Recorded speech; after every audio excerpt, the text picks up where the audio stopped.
শিরোনামে Baruipur police district থেকে অস্বাক্ষরিত একটি বিবৃতি প্রকাশ করে বলা হয়েছে, সোশ্যাল মিডিয়ায় ভুয়ো খবর প্রচার হচ্ছে। বারুইপুরে পুলিশ হেফাজতে 4 জন মুসলমান যুবকের মৃত্যু হয়নি, তারা আইনানুগ ব্যবস্থার হুমকিও দিয়েছেন। ফেসবুকের এই পোস্ট নিয়ে এবার জবাব দিলেন এপিডিআর। এপিডিআর-এর পক্ষ থেকে একটি প্রেস বিজ্ঞপ্তিতে নিম্নলিখিত দাবিগুলি তোলা হয়। এপিডিআর-এর সাধারণ সম্পাদক রঞ্জিত সুর প্রশ্ন তোলেন, ভুয়ো খবর কোনটা? ওই যুবকরা মারা যায়নি, পুলিশ পেটায়নি। তিনি আরও যোগ করেন, আসলে বারুইপুর পুলিশ শব্দ নিয়ে খেলছে। 4 যুবকের মর্মান্তিক মৃত্যু নিয়ে প্যাচ কষছে। অফিসিয়ালি ওই যুবকরা মারা গেছে জেলে, অর্থাৎ মারা যাবার সময় জেলে বা জেল হেফাজতে ছিল তারা। কিন্তু তার আগে বাড়ির লোকের অভিযোগ, আগে পুলিশ হেফাজতে থাকাকালীন পুলিশ ব্যাপক মারধর করেছে, পরে জেলে পাঠানোর পর জেলে আবার তাদের বেধড়ক মারা হয়েছে। ওদের মৃত্যু 2 মারের যোগফল। এরকমই অভিযোগ মৃত ব্যক্তিদের বাড়ির লোকের। কাজে জেলে থাকাকালীন মারা গেলেই পুলিশ ধোয়া তুলসী পাতা হয়ে যায় না।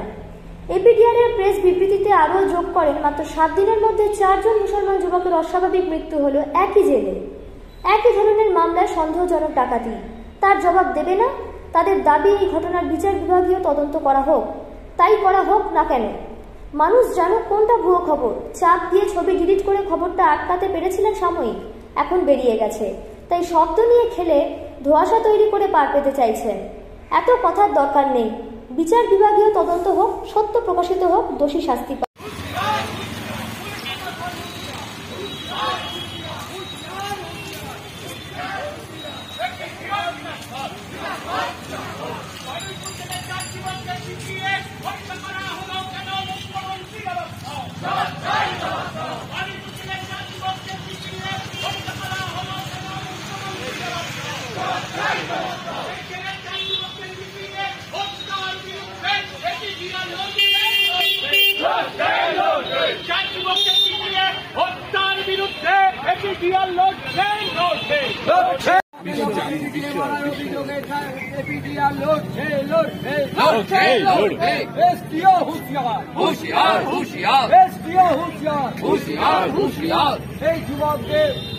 যুবকদের থানায় ডেকে নিয়ে এসে পিটিয়ে মারা হচ্ছে কেন? পুলিশ প্রশাসন দাও।